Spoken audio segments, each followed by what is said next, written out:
Hi guys, welcome to another Sand Dunk lecture that you'll be listening to online. You should have your note packet out. This is our last note sheet that you'll be filling in before our test that's coming up in a day or two. We're going to talk about the atomic bomb and the end of World War II.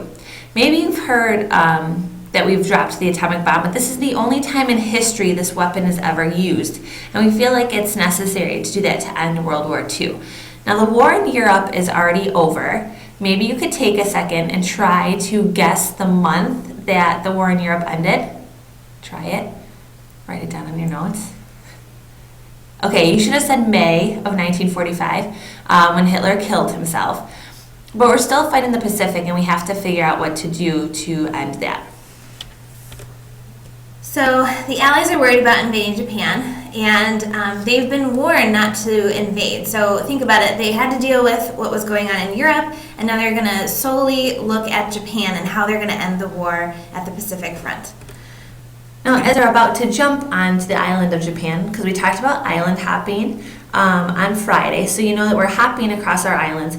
We're about to jump to Japan, but before we do, we realize that if we do jump there, it's going to be bad. They're having women and children carve out knives with wood, and they're just planning this all-out attack. So they've warned us not to invade. But the Allies have something else up their sleeve, and of course this is going to be the atomic bomb. And no one, like Doug said, no one has ever used this weapon before, and no one has used it since. So this was a big deal that we had this in our back pocket. So we use what's called a Manhattan Project to make this bomb. Now, obviously, it doesn't take place in Manhattan. That wouldn't be very secretive. It takes place in Chicago, actually, and they call it the best kept secret of war. Because out of the 800,000 people that worked on it, only like 20 knew what it was actually going to be when they put it all together. Or, I'm sorry, 600,000 worked on it. Only 20 knew what it was going to be. So in July of '45, they actually tested it in New Mexico to see how it would work, because we've never used it before and we didn't know just how big of a weapon it was going to be. And when they tested it, it was quite a surprise for the people working on it, right, Doug? Yeah. P.S. There's a desert in New Mexico. That's where we drop it, not on people. But the flash was visible from 180 miles away. So where the bomb went off, like say the bomb went off in Indiana, we would see a super bright light here in Crystal Lake. And it was way more powerful than the scientists thought. And that kind of scares us because we didn't realize that we would make a bomb this bad. There was even a blind woman who said that she could see the flash. But of course, our government doesn't want anyone to know that we have this bomb. So they're like, oh, she's just blind. Ignore her. And then there was a loud, sound from the explosion. And people in the town surrounding the desert said they heard it. And the government said that it was a warehouse of guns that blew up. And everyone believed them. So our government, Truman's our president at this time, and he had a big decision to make. So after they saw just how powerful this bomb was, he had a couple of options. First option was he could not drop the bomb. We could invade Japan and lose about 2 million troops if we just go in by land. So this would cost us many, many lives, and we're really not sure if we can take on the Japanese because they're so powerful. The second option, we could drop a crap load of other bombs on cities all over Japan, and then we could surround their island and blockade them so they can't get any food and they starve. Well, this could take a long time, and Japan, they're just such crazy warriors that we don't think that even these bombs would stop them. So Truman's not sure that that's the best option. And then a third option would be to drop this A-bomb in the ocean, though. So instead of dropping it on their towns, we're going to drop it in the ocean, and hopefully this will scare Japan into surrendering. So if you drop this huge atomic bomb in the ocean, hopefully you're realizing that it would just cause this huge wave that would probably hurt people in Japan, but maybe not as much as if dropping it on land. We're also a little nervous about the Soviet Union. You'll see the SU right there. Stalin, even though he's on our side, he's just acting a little strange. And so we kind of want to use it to show Stalin too, like, look, don't try any funny business there, buddy. Otherwise we'll drop this thing on you too. And then the fourth option is to drop the A-bomb on civilian populations. And we're hoping that this will make Japan surrender and save many, many U.S. and Allied troops' lives. All right, so Truman thinks about it for a while. Scientists protested. They say, please don't use it, Truman. But Harry S. Truman orders it to be used. And he gives Japan one last chance. He's like, look, Tojo, just call off this war. Otherwise, I promise you prompt and utter destruction. And Tojo basically said, bring it. Yeah. So we Tojo's did. pretty crazy. Yeah. I mean, we warned him. Yeah. And he didn't listen. No, he's a jerk. So August 6, 1945, we have the Enola Gay is the plane, and it's going to take over the first atomic bomb called Little Boy, which is ironic because it was not little. And the pilots in this plane are gonna go over Hiroshima, and they're gonna drop the atomic bomb on those civilian populations. Now, your notes say, or it says on this PowerPoint that it's not an important Japanese military center. Make sure your notes say that too. I think we messed up there. But it's not. There's a little military base there, but we're really aiming for the people of Japan. Because remember, the soldiers want to die in war, so if we drop this and kill just soldiers, we're giving them what they want. We're sending them to their form of heaven. So we have to target civilians to get them to stop the war. Now we pick Hiroshima because it's shaped like a bowl, and when an atomic bomb explodes, it explodes up in the air, and the energy shoots straight down, and when it's a bowl shape, it goes out the sides of the bowl and then back in. So it's more destructive if it's in a bowl-shaped area, which is why we pick Hiroshima.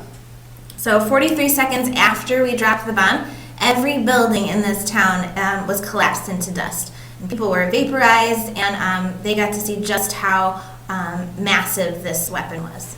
They say there are 7,000 degrees of heat that hit you immediately. If you're 1 to 3 miles out, and these might be some good things to jot inside of your notes, if you're 1 to 3 miles out of the epicenter or where the bomb goes off, you're instantly turned to dust. If you're 3 to 6 miles out, a lot of times your clothing will start on fire, your hair, anything flammable. So paper, wood. So we have a massive firestorm that happens in that 3 to 6 mile radius. It's also a very strong burst of energy. So we have reports of like a little boy was standing in his living room, and when the bomb went off, he was thrown from his living room out the front window and across into the neighbor's yard. That's how strong this blast is. Excuse me.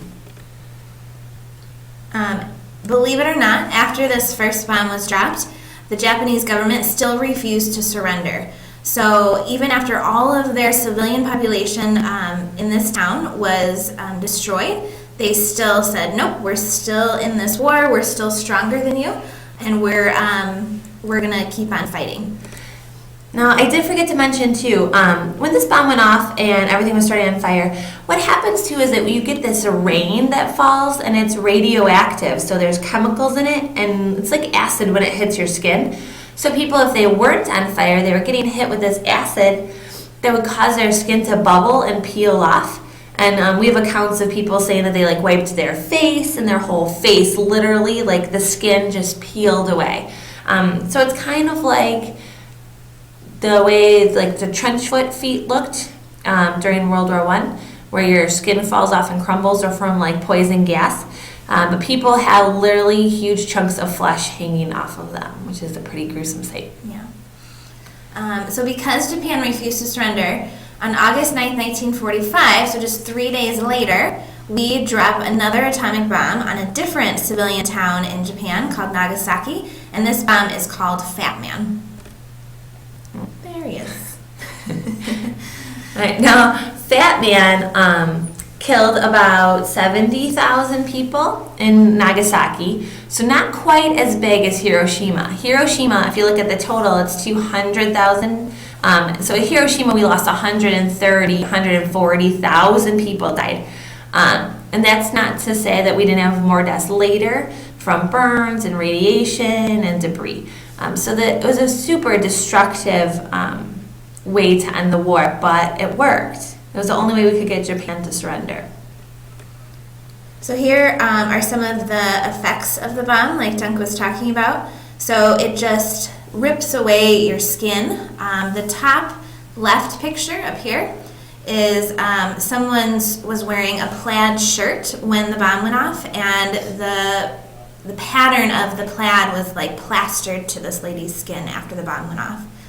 The middle top picture is a little boy's hair. Whatever part of your body was facing the blast would usually get burned off. So the back of his head and hair was burned off.